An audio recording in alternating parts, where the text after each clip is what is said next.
Dr. Duck here to welcome you back to McCracken County Public Library's virtual story time. Hooray! This week I encourage you to practice learning about the letter E. Yeah, reading it, singing about it, signing it, and looking for things that start with it. You know this. This is the capital letter E. And look, that's the big one, and you know there is a little guy. Look at him. Big E and little e. And here is the sign for the letter E you can make with your hand, like this. Just practice. The letter E, and its sound it makes is eh, eh. Yeah, let's sing it. I got E, eh, eh. In my hand I got E, eh, eh. In my hand I got E, eh, eh. In my hand, and I can read the letter E, and its sound is eh, eh.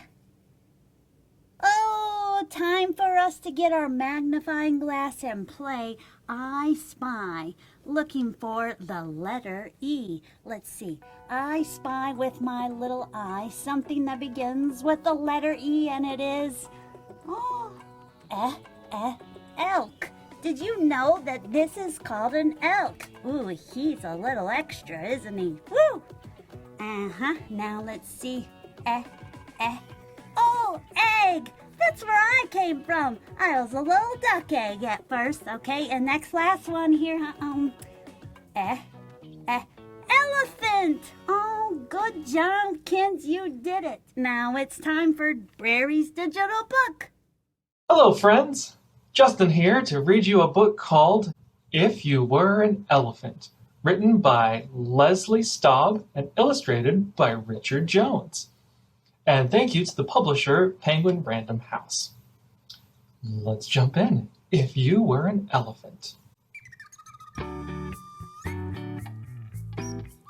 If you were an elephant, you'd be the biggest animal who lives on the land. You'd have ears big as tent flaps, skin thick as blankets. You'd turn the next page with your trunk, not your hands. See that huge old elephant trunk he's got there? You'd walk the savannah on legs thick as tree trunks, on feet flat as pancakes. You'd roam wild, open places with zebras and aardvarks, giraffes and impalas. I really like the little baby elephant. You guys see the trees in the back? I like the trees too. Creatures would scramble to get out of your way. See everyone moving, trying to get out of the way of the elephant? Those big old feet. Gotta make sure you don't get stepped on by them big old pancake feet. If you were an elephant, you'd live in a herd, not a house. You'd spend every day with your mom and your grandma, your aunts and your cousins. You'd walk strong beside them. You'd nuzzle and guide them, and make sure the little ones never got lost.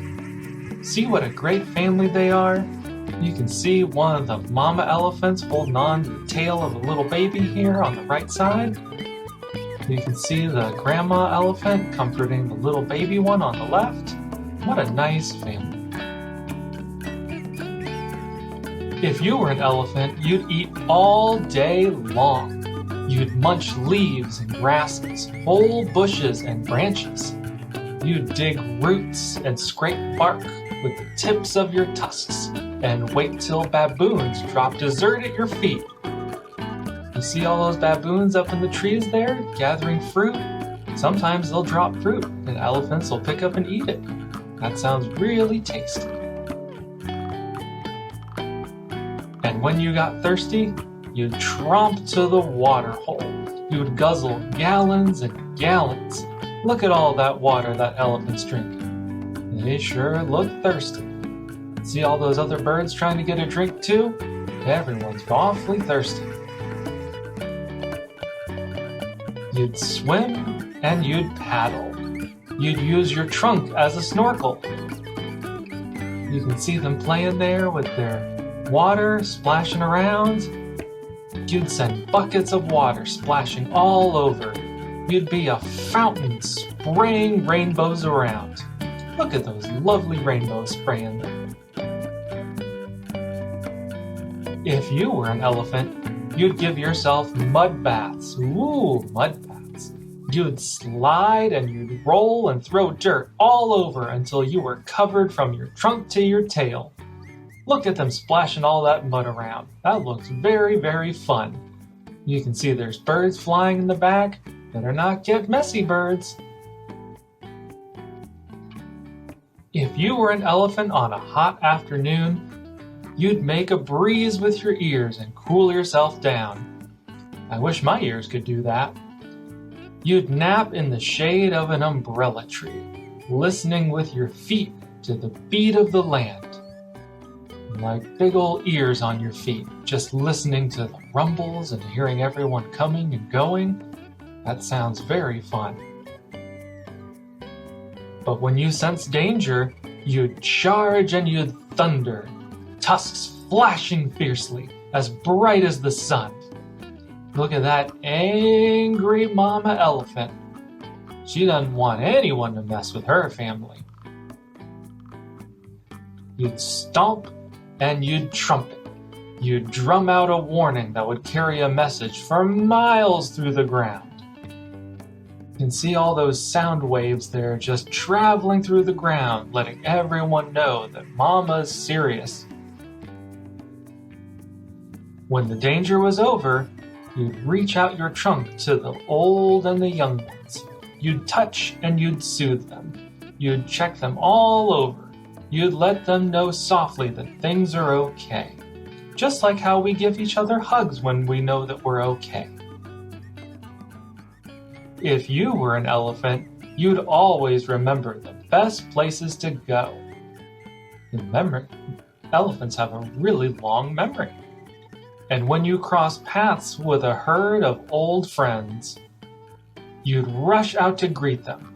You'd call and you'd rumble. You'd play and you'd wrestle until it was time to go your own ways. Sometimes after we play, we all have to go home. If you were an elephant with your herd all around you, you'd fall asleep nestled in a pool of cool moonlight, listening quietly to the song of the land. Thank you, friends, for reading along with me today. We really enjoyed you being here. Did you see or hear the letter E? Thank you, Mr. Justin, for reading that book. And yes, we spied the letter E in the word elephant in the title, If You Were an Elephant. What a beautiful story. That's the end of story time. Can I get 3 cheers? Hip, hip, hooray! Hip, hip, hooray! Hip, hip, hooray!